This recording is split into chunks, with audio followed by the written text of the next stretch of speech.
বন্ধুরা, রান্না ও আড্ডাতে তোমাদের সবাইকে স্বাগত জানিয়ে আমার রেসিপি শুরু করছি। আজ আমি করব কুলের আচার টক মিষ্টি ঝাল।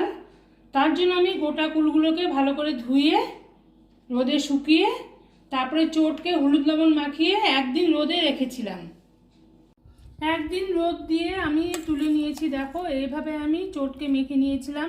মেখে পরিমাণ মতো হলুদ লবণ দিয়ে আমি শুকিয়ে নিয়েছি এক রোদে। আর দিতে হবে না, তাহলে কুলটা একদম শুকনো হয়ে যাবে। আমি কুলটাকে আগে শুকনো করে নিয়েছিলাম। এখন এটাকে আমি আচার বানাবো। এবারে একটা ফ্রাই প্যান বসিয়ে দিয়েছি গ্যাসে। তার মধ্যে আমি এখানে শুকনো লঙ্কা, গোলমরিচ, অল্প মেথি আর 1 চামচ মৌরি নিয়েছি, ভেজে নেব। মেথি বেশি দেওয়া যাবে না, অল্প দিতে হবে, নাহলে তেতো হয়ে যাবে। আমি লঙ্কাগুলোকে আগে শুকনো খোলায় ভেজে নেব। যখন কড়কড়ে হবে তখন আমি নামিয়ে নেব। একটু ভেজে নিচ্ছি। লঙ্কাগুলো ভাজা হয়ে গেছে। এখন এর মধ্যে আমি একে একে মশলাগুলো দিয়ে দেব। মশলাগুলো সবগুলো দিয়ে দিচ্ছি। এগুলোকে হালকা করে ভেজে নিতে হবে। একদম আঁচটা কমিয়ে ভাজতে হবে, বেশি কালো করা যাবে না। আর একটু ভেজে নেব, এভাবে ঘুরিয়ে ঘুরিয়ে ভেজে নেব।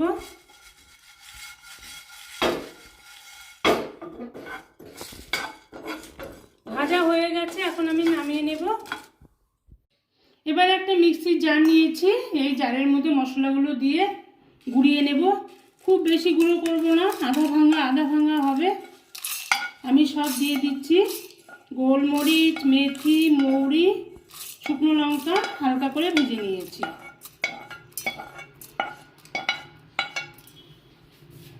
এবারে মিক্সির জারটা আমি বন্ধ করে দিচ্ছি। এখন আমি পেস্ট করে নেব মশলাটা।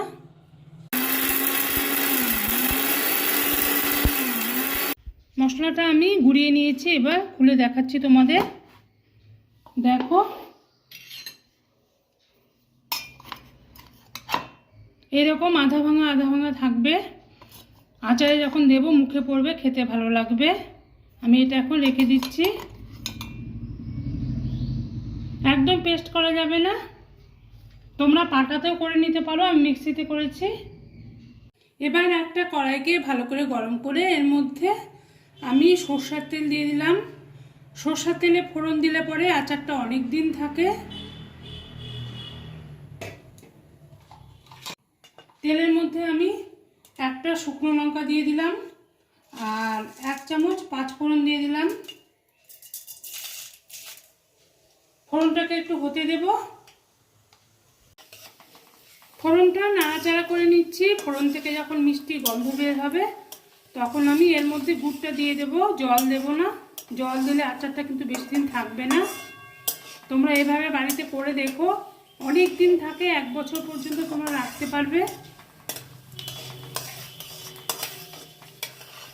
ফোড়ন তৈরি হয়ে গেছে। এখন এর মধ্যে আমি গুড় কেটে রেখেছিলাম, আখি গুড়।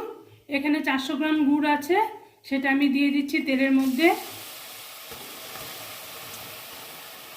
আঁচটা একদম কমিয়ে নাড়াচাড়া করতে হবে, তাহলে গুড়টা গলে যাবে।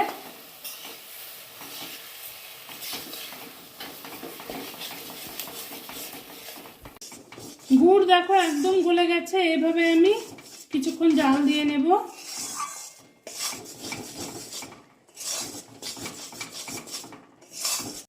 গুড়কে এভাবে জাল দিয়ে আমি একটু কালচে করে নেব। কালারটা আসলে তারপরে ফুল দেব। এভাবে হালকা হাতে এভাবে নাড়তে হবে। আঁচটা কিন্তু একদম কমিয়ে দিতে হবে। এভাবে আমি নেড়েই চলবো, যতক্ষণ কালারটা চেঞ্জ না হবে ততক্ষণ আমি নেড়েই চলবো। গুড়ের কালারটা চেঞ্জ হয়ে এসেছে। এখন ফুলগুলো এর মধ্যে আমি দিয়ে দেব।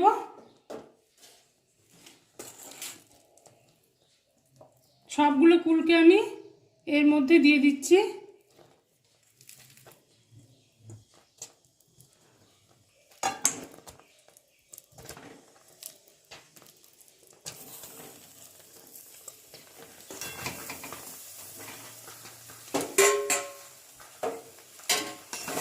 এখন ভালো করে মিশিয়ে দেব, মিশিয়ে কিছুক্ষণ জাল করে নেব। কুলটা খুব মিষ্টি, বেশি গুড় দেওয়ার প্রয়োজন হবে না। যদি টক হয় কুল তবে আরেকটু গুড় দিতে পারো তোমরা। কিছুক্ষণ আমি জাল করে নিয়েছি, দেখো চুলার আঁচটা আমি বাড়িয়ে দিয়েছি। অনেকক্ষণ ধরে আমি জাল করে নিয়েছি। এখন এর মধ্যে আমি 1 মুটকি ভিনিগার দেব। ভিনিগারটা দিলে পরে অনেক দিন আচারটা ভালো থাকে। লেবুর রসও তোমরা দিতে পারো। আমি ভিনিগার দিয়ে দিচ্ছি 1 মুটকি। আবার একটু নাড়িয়ে নেব। ভিনিগার ভালো করে মিশিয়ে দিয়েছি। এখন আমি আঁচটা একদম নিভিয়ে দেব। এখন এর মধ্যে মশলা দেব আমি। এর মধ্যে আমি সেই গুঁড়ো করে রেখেছিলাম যে মশলা, মৌরি, মেথি, গোলমরিচ, শুকনো লঙ্কা, সেটা দিয়ে দিচ্ছি।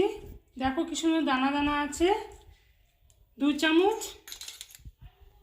আর 1/2 চামচ দিয়ে দিলাম। দিয়ে ভালো করে মিশিয়ে দেব। বন্ধুরা, আমার এই রেসিপি যদি তোমাদের ভালো লাগে আমার চ্যানেলটিকে সাবস্ক্রাইব করে দিও আর পাশে থাকা বেল আইকনটি ক্লিক করো, তাহলে আমার নতুন নতুন রান্নার আপডেট তোমাদের কাছে সবার আগে পৌঁছে যাবে। আমি ভালো করে মিশিয়ে দিয়েছি। এখন কিছুক্ষণ রেখে দেবো, তারপরে তোমাদের দেখাচ্ছি। দেখো কতটা সুন্দর হয়েছে, খেতেও কিন্তু দারুণ লাগবে। তোমরা অবশ্যই বাড়িতে ট্রাই করবে আমার মতো করে। তোমরা 1 বছর পর্যন্ত রাখতে পারবে। তোমরা সবসময় কাচের বোতলে রাখবে আর কয়েকদিন পর পর রোদে দেবে, তাহলে আচারটা ভালো থাকবে। আমি পরে তোমাদের দেখাচ্ছি। বন্ধুরা, আমি একটা কাচের বয়াম নিয়েছি, মুখটা খুলে নিচ্ছি। এর মধ্যে আমি আচার রাখবো। আচার ঠান্ডা হয়ে গেছে।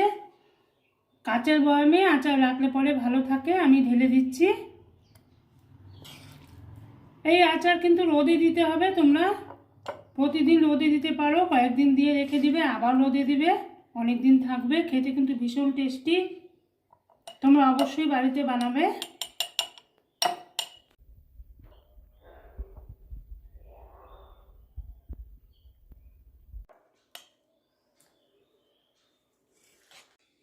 বন্ধুরা, আচার আমার রেডি হয়ে গেছে। তোমরা অবশ্যই বাড়িতে এইভাবে তৈরি করে খাবে আর আমার পাশে থাকবে। কাল আবার ফিরে আসবো অন্য কোনো রেসিপি নিয়ে।